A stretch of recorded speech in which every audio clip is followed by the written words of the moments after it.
livro do profeta Isaías, no capítulo 51, nós vamos ler do versículo 1 até o 3.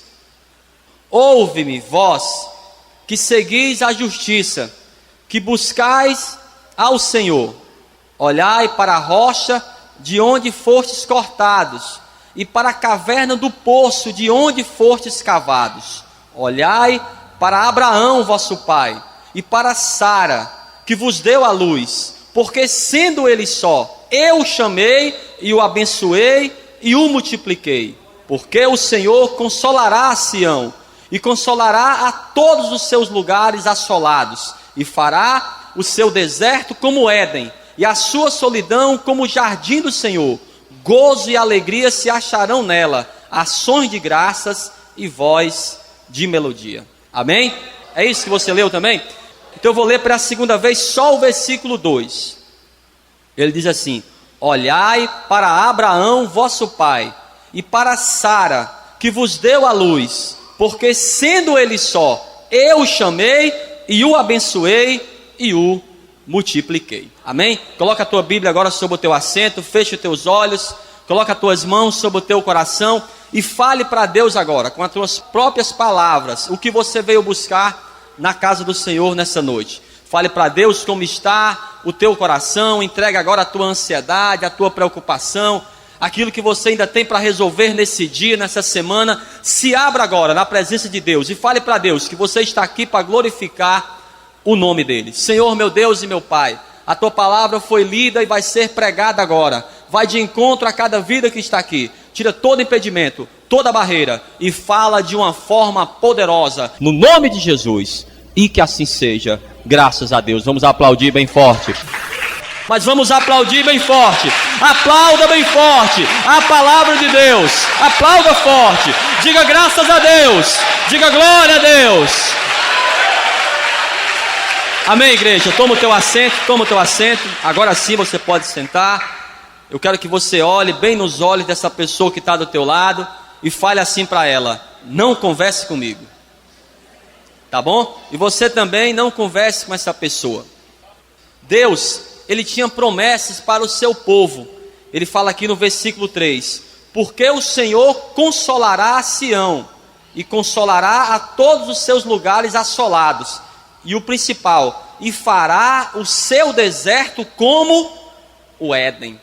Ele estava prometendo para o seu povo que tiraria aquelas pessoas da dificuldade. O povo de Israel sofreu muito por causa de seus pecados. E aquelas pessoas, elas passavam por tantas dificuldades que elas já estavam incrédulas, não acreditavam mais que poderiam sair daquela situação. Não sei se é o teu caso. Eu não sei até mesmo se você está passando dificuldades ou um deserto. Há pessoas que não acreditam mais que podem sair dessa situação. E eu vou dizer uma coisa para você: se você não crê, se você realmente acha que não vai sair, não vai sair mesmo. Só sai de uma condição, só sai do deserto e recebe a bênção de Deus aquele que crê. Se você não crê, não pode viver as bênçãos de Deus. Então Deus queria o quê? Que aquelas pessoas crescem. E qual é o exemplo que ele vai dar? Vai dar o exemplo de Abraão. Ele fala: olha, lembrem-se do Abraão, lembrem-se da Sara. Quem eram essas pessoas? Nós sabemos hoje que o Abraão é o pai da fé. Mas de onde essa pessoa saiu?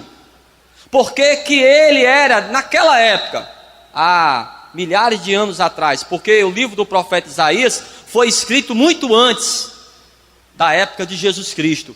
Nós vamos saber o porquê. Por que que Deus, através da boca desse profeta, ele estava mostrando para aqueles homens que teriam sim como sair daquela situação, e mostrou o exemplo de Abraão. Por quê?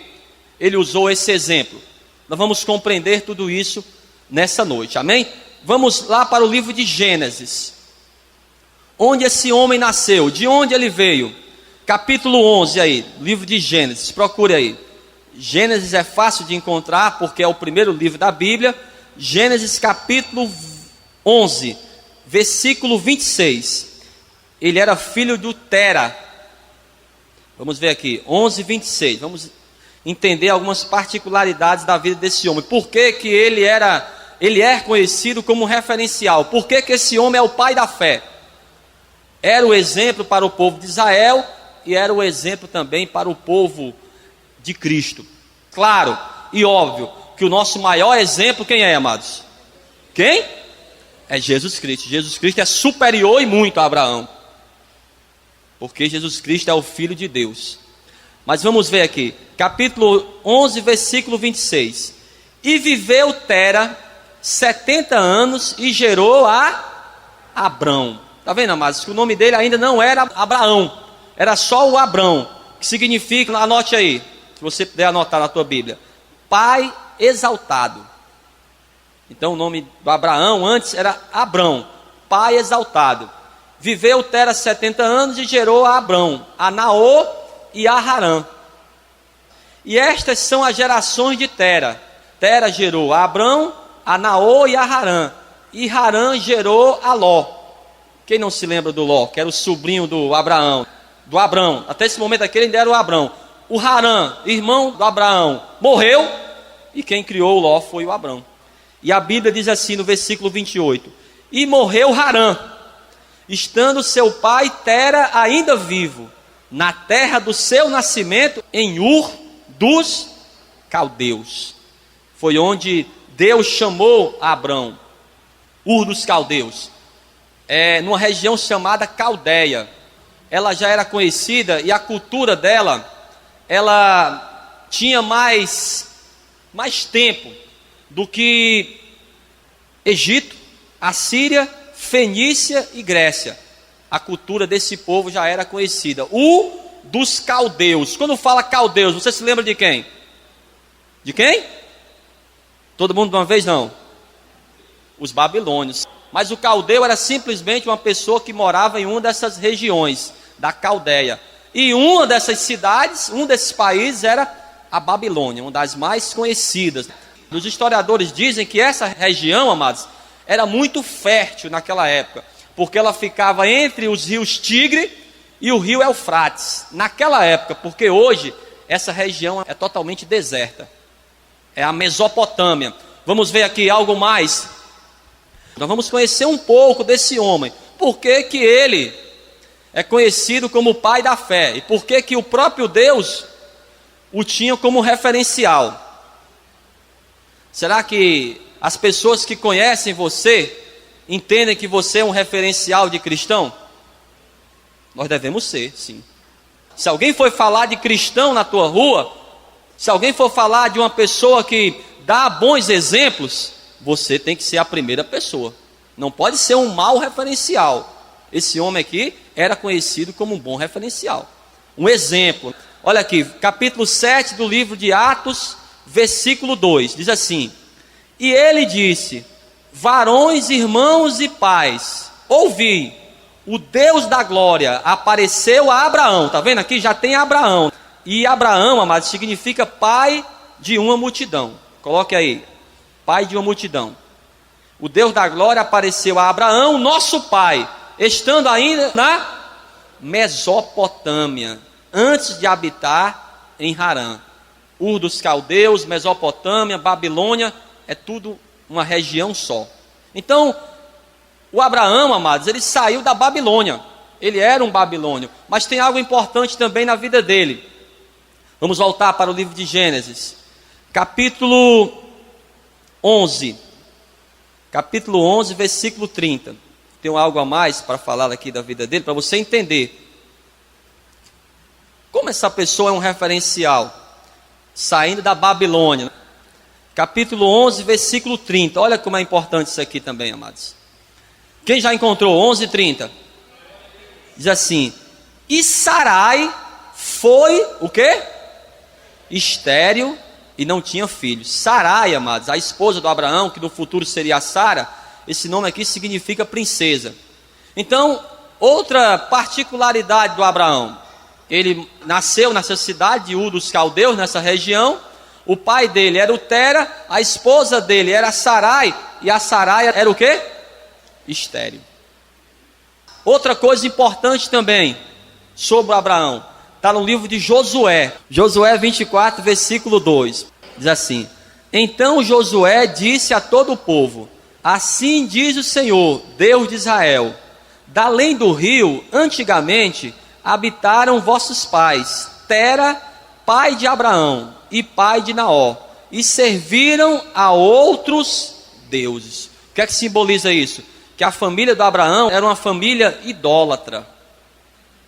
Ele vinha da Babilônia, a sua esposa era estéril, e a família dele era uma família de idólatras, era uma família de pessoas religiosas, mas Deus o escolheu, e ele já estava morando em Harã, não estava mais em Ur dos Caldeus, ele já tinha saído daquele lugar junto com seu pai e a sua família, estava morando em Harã, e naquele lugar foi onde Deus chamou ao Abraão, no capítulo 12 de Gênesis. Vamos lá, Gênesis capítulo 12, versículo 1.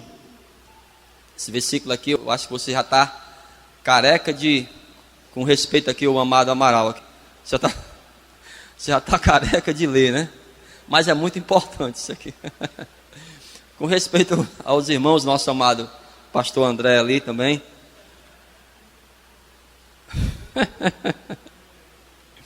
Diz aqui, capítulo 12, a partir do versículo 1. Ora, o Senhor disse a Abrão: Sai-te da tua terra. Que terra era essa, amados? Onde ele estava, né? Sai da Babilônia. Da tua parentela, porque a família dele era idólatra, e da casa de teu pai, para a terra que eu te mostrarei. E far-te-ei uma grande nação, e abençoar-te-ei, e engrandecerei o teu nome, e tu serás uma bênção. E abençoarei os que te abençoarem, e amaldiçoarei os que te amaldiçoarem. E em ti serão benditas todas as famílias da terra. Diga graças a Deus por isso. Antes de nós falarmos sobre o Abraão, continuarmos. Você sabia que essa bênção está sobre as nossas vidas também? Aquele que te abençoar vai ser abençoado, mas quem se levantar contra você, aquela pessoa vai cair. Porque aquele que se levanta contra uma pessoa de Deus, está se levantando contra Deus. O que é que significa isso para mim e para você? Que as pessoas que estão ao teu redor, amados, mesmo que não conheçam a Deus, são beneficiadas por causa da tua fé. Quando você está em uma determinada empresa, aquela empresa começa a prosperar, começa a crescer. Por quê? Porque você trabalha lá. A bênção de Deus está sobre você e vai beneficiar as pessoas que estão ao teu redor. Vai trazer o quê? Benefícios até mesmo de salvação. Porque a própria palavra diz, né? Crê no Senhor Jesus e será salvo tu e a tua casa. Agora também tem o outro lado. Se alguém se levanta contra você, aquela pessoa cai. O próprio Jesus falou: se alguém der pelo menos um copo d'água a um servo de Deus e reconhecer você como servo de Deus, aquela pessoa tem um presente, tem um galardão de Deus. Tá certo? Então, ele promete que vai abençoar o Abraão. E de ti farei uma grande nação. Preste bem atenção. Como faria uma grande nação se a esposa dele era estéril?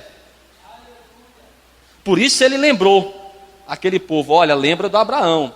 Quando eu fiz uma promessa ao Abraão, a esposa dele era estéril. E eu cumpri a minha promessa. As promessas de Deus para nossas vidas vai depender do quê? Da nossa fé. E a fé vai gerar o quê? Obediência. Uma coisa não pode vir antes da outra. Você só vai obedecer a Deus se você tiver fé. O que foi que ele fez? No versículo 4. Assim partiu Abrão, como o Senhor lhe tinha dito, e foi Ló com ele. E era Abrão da idade de 75 anos, quando saiu de Harã.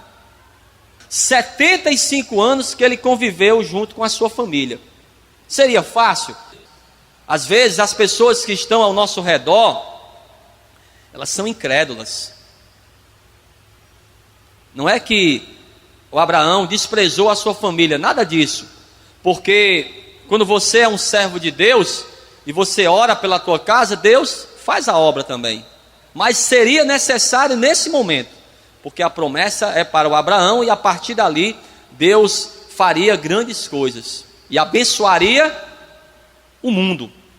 E essa promessa chegou até cada um de nós. Vamos ver aqui. Eu quero que você vá para o Novo Testamento, no livro de Hebreus. Hebreus 11. Hebreus 11, você sabe muito bem que fala a respeito da fé. E há muitos exemplos de pessoas que usaram a sua fé. Mas Abraão é um exemplo muito forte. E o escritor de Hebreus usou o exemplo de Abraão. Aqui no capítulo 11, no versículo 8. Hebreus, no Novo Testamento. Alguns falam que quem escreveu o livro de Hebreus foi o apóstolo Paulo. Outros até acreditam que foi Apolo, mas ninguém realmente sabe. Eu acredito que foi o apóstolo Paulo, por causa da maneira, da escrita dele, a maneira que ele se comunicava. Mas ninguém sabe. Capítulo 11, versículo 8. Quem encontrou, diga graças a Deus. Diz assim: pela fé, Abraão, sendo chamado, obedeceu, indo para um lugar que havia de receber por herança, e saiu sem saber para onde ia. Pela fé, habitou na terra da promessa, como em terra alheia, morando em cabanas com Isaque e Jacó, herdeiros com ele da mesma promessa, porque esperava a cidade que tem fundamentos, da qual o artífice e construtor é Deus. Pela fé, também a mesma Sara, que significa princesa, ou então princesa, mãe dos príncipes também. E a Sara recebeu a virtude de conceber e deu à luz já fora da idade, porquanto teve por fiel aquele que lhe tinha prometido. Pelo que também de um, e esse já amortecido, descenderam tantos em multidão como as estrelas dos céus e como a areia inumerável que está na praia do mar. Amém? Então o escritor de Hebreus, ele realmente, você viu que lá em Isaías eles se lembram do Abraão, e agora o escritor de Hebreus também fala: olha, a promessa para o Abraão, quando ele recebeu, a esposa dele era estéril, e Deus prometeu que daria uma nação, uma multidão, e ele cumpriu. É tanto que o povo judeu cresceu demais, amados. E hoje, nós que somos a igreja, somos filhos também na fé do Abraão, porque vivemos pela fé. E se a Sara fosse olhar para as circunstâncias, ela não ia viver o seu milagre. Da mesma forma, amados, se você for olhar para as circunstâncias, se você for olhar para a tua dificuldade, você não vai viver o teu milagre. Porque quando o nosso amado Isaque nasceu, Isaque significa riso, ela tinha 90 anos de idade. O Abraão já tinha 100 anos. Ninguém acreditava mais, mas o Abraão não desistiu. E de Isaque começou a crescer uma grande nação. Depois de Isaque, depois Jacó. Jacó teve 12 filhos e aí a coisa aconteceu. É tanto que a nação de Israel existe até hoje, não é isso? Vamos ver aqui, na carta do apóstolo Paulo aos Romanos. Então, essa fé do Abraão gerou a obediência. Você só vai demonstrar a tua fé com obediência. Ah, eu confio em Deus, mas você tem obedecido a Deus? Eu quero até mesmo que você pergunte para essa pessoa que está do teu lado. Você vai olhar nos olhos dela. Primeiro você vai perguntar: você tem fé? Aí depois você pergunta: mas você confia? Você obedece? Pergunte aí, espere a resposta. Espere a resposta dessa pessoa aí. Você tem obedecido a Deus? Uma coisa tem que estar interligada com a outra. Não adianta você dizer que tem fé e não obedece a Deus. O Abraão, ele demonstrou a sua fé pela sua obediência. Vamos ver o que diz aqui no capítulo 4 da carta do apóstolo Paulo aos Romanos. Capítulo 4, a partir do versículo 17. Diz assim: como está escrito, por pai de muitas nações te constituí, perante aquele no qual creu, a saber Deus. E preste bem atenção nesse versículo: o qual vivifica os mortos e chama as coisas que não são como se já fossem. O nosso Deus tem esse poder de tirar do nada. Por quê, pastor? Porque o nosso Deus, Ele é o Criador. Ele cria do nada. Uma pessoa da família, da tua família, talvez ele tenha uma enfermidade. O câncer está deteriorando aquele órgão. Aí o que Deus faz? Ele cria um órgão novo e tira aquele deteriorado e coloca o novinho ali, como ele fez com Naamã. Ele com certeza iria morrer. E o Naamã, por ser ele um guerreiro e ter sim condição financeira, ele buscou a sua cura. Mas em todas as portas que ele batia, olhavam para ele e falavam: olha, não tem cura, Naamã. A lepra. Mas um dia ele ouviu que havia um Deus em Israel que poderia curá-lo. E o que aconteceu? Ele viaja para Israel e recebe uma ordem de Eliseu para fazer o quê? Dar 7 mergulhos no Rio Jordão. Primeiro ele usou a sua fé, mas depois teve que obedecer à palavra. Ele dá aquele primeiro mergulho. Aí quando ele olha para a sua mão, né, que era leprosa, não aconteceu nada. Porque seriam 7. Ele dá o segundo mergulho. Nada. Só aconteceu no 7º. Para mostrar o quê? Que devemos obedecer a Deus segundo a sua palavra. Nós temos que fazer como Ele manda, nem mais e nem menos. Sabe por quê que muitas pessoas, elas não vivem as bênçãos de Deus? Detalhes, pequenos detalhes. Sabia que você perde a bênção de Deus por causa de um detalhezinho? Você não acha importante. Há pessoas que na igreja, elas só chegam depois do louvor. Ela acha que o louvor não tem importância. É um detalhe, não tem importância para ela. O importante para ela é a palavra. Mas você sabe muito bem que o louvor, amados, tem o poder de quebrar muralhas, porque o louvor sempre foi uma arma contra o inimigo. A Bíblia diz que quando Saul, ele estava atormentado por espíritos malignos, o Davi dedilhava a sua harpa e os espíritos malignos. Há pessoas que não acham importante ser dizimista na casa de Deus. Não acham importante. Um detalhezinho tão pequeno. Há pessoas que não acham importante, para elas não tem interesse em se batizar nas águas. Isso acontece também em relacionamentos. Muitos casamentos acabam por quê? Que a pessoa acha que não está fazendo nada de errado, mas o cônjuge não gosta. E você insiste, por quê? Está ferindo a outra pessoa. Aquela pessoa até fala para você: olha, não está legal isso aqui, mas a pessoa insiste. Aí o que acontece? Vai ter um momento que vai ter um rompimento, por causa detalhes. Então você tem que analisar a tua vida espiritual. Por que muitas vezes você não tem sido abençoado e não tem crescido espiritualmente? É um detalhe, ó, de grande importância, porque é nessas brechinhas que o diabo age. Ele quer só uma brechazinha, uma coisa que você não acha importante.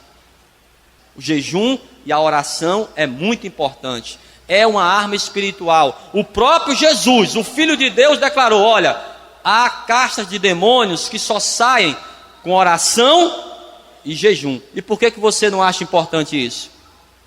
Por que você não acha importante estar na igreja? As portas do inferno não prevalecerão contra a igreja. A igreja é um grupo, não é só você. Em casa o diabo vai ficar lá no teu ouvido, ó. Então você deve se esforçar e estar na casa de Deus, obedecendo a palavra toda. O que Deus falar para você, você deve obedecer. Não deixe nada de lado. Comece a observar se tem algo que Deus fala para você, que você tem ouvido no altar. Nesse altar, Deus tem falado para você e você parece que entra pelo ouvido e sai pelo outro. Você não acha importante. É aí onde está o teu grande erro. Vamos continuar aqui.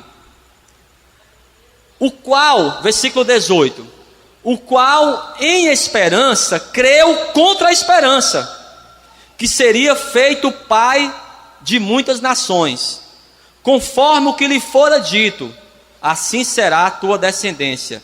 Olha o versículo 9 aí, você pode até grifar na tua Bíblia. E não enfraqueceu na fé, nem atentou para o seu próprio corpo já amortecido. A pessoa olha para as circunstâncias.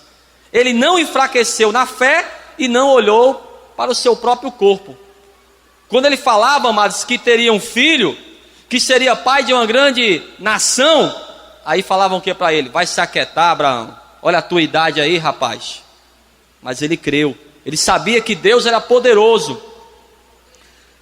Ele diz assim: pois já era de quase 100 anos, nem tão pouco para o amortecimento do ventre de Sara, e não duvidou. Quem tem uma promessa de Deus aqui, levanta a mão. Você não pode duvidar da tua promessa, tá bom? E não duvidou da promessa de Deus por incredulidade, mas foi fortificado na fé, dando glória a Deus. E estando, amados, certíssimo de que o que ele tinha prometido também era poderoso para o fazer. Diga graças a Deus por isso. Então ele tinha essa certeza. Por isso, amados, que o Isaías, lá no capítulo 51, Deus ele vai usar a boca de Isaías e falar: lembra do Abraão. O Abraão saiu da Mesopotâmia, tinha uma esposa que era estéril, a sua família era idólatra, tinha 75 anos quando saiu de Harã, mas ele creu nas promessas de Deus, e Deus o usou poderosamente. Vamos ver mais uma vez, livro do profeta Isaías, vamos ler de novo, capítulo 51. Agora você vai entender por que ele falou isso. Por que Deus, usando o profeta, falou isso para aquele povo? Capítulo 51, versículo 1, ele diz assim em primeiro lugar: ouve-me, ouve-me, vós que seguis a justiça, que buscais ao Senhor, olhai para a rocha, de onde fostes cortados, e para a caverna do poço, de onde fostes cavados. Ele fala: olhai para Abraão, vosso pai, e para Sara, que vos deu a luz. Porque, preste bem atenção, ó, sendo ele só, o que é que significa isso? Não tinha filhos. Como ele ia crer numa promessa que a partir da vida dele Deus traria uma grande nação, se a esposa dele era estéril? Como ele poderia crer numa promessa como essa? Mas mesmo assim, ele creu. Ele é um exemplo para mim e para você. É um grande exemplo. Mas como eu falei para você, o nosso maior exemplo é Jesus. Mas esse aqui também é um grande exemplo para nós. E o apóstolo Paulo, eu quero finalizar na carta do apóstolo Paulo, Romanos, no capítulo 4. Capítulo 4, a partir do versículo 22. Você também que está me ouvindo em casa, ou no trabalho, ou então no teu automóvel, na condução, você tem que usar mais a tua fé, que sem fé é impossível agradar a Deus. Capítulo 4, a partir do versículo 22. Pelo que isto lhe foi também imputado como justiça. Ora, não só por causa dele está escrito, que lhe fosse tomado em conta, mas também por nós. A quem será tomado em conta? Os que cremos naquele que dos mortos ressuscitou a Jesus nosso Senhor, o qual por nossos pecados foi entregue e ressuscitou para a nossa justificação. Diga graças a Deus por isso. Então, aquilo que aconteceu com Abraão não é de exemplo apenas para aquele povo, serve de exemplo também para cada um de nós, que um dia Deus ele vai cobrar essa tua fé. Será que você tem crido naquele que deu o seu próprio filho? Eu não sei qual é o deserto que você está passando, mas aquilo que Deus prometeu para aquele povo, eu vou ler de uma forma rápida: porque o Senhor consolará a Sião, e consolará a todos os seus lugares assolados, e fará o seu deserto como Éden, e a sua solidão como o jardim do Senhor. Gozo e alegria se acharão nela, ações de graças e voz de melodia. Então a promessa de Deus é transformar o teu deserto como no jardim do Éden. Essa é a promessa de Deus. Agora, só vai viver essa promessa aquele que colocar em prática a sua fé. E a fé, como nós ouvimos nessa noite, ela vai requerer o quê? Obediência. Não existe, amados, você falar que tem fé sem obedecer a Deus. Ah, pastor, eu tenho fé que vou deixar de fumar. Mas se você não obedece a Deus, você vai passar a vida toda fumando. Eu tenho fé, pastor, eu estou quase salvo. Ou você é uma coisa ou é outra. Não existe de quase salvo. Ou quase eu vou fazer algo. Você quer as bênçãos de Deus? Obedeça ao Senhor, porque a promessa dele é que tirará a situação de deserto na tua vida e você vai viver lá como no jardim do Éden. Isso depende também de você. Deus, ele quer isso sim, mas vai depender de cada um de nós. Se você crer, você vai viver as promessas de Deus. Amém? Fiquem todos de pé e vamos aplaudir bem forte. Mas aplauda forte. Aplauda forte. Graças a Deus. Feche teus olhos então. Feche teus olhos.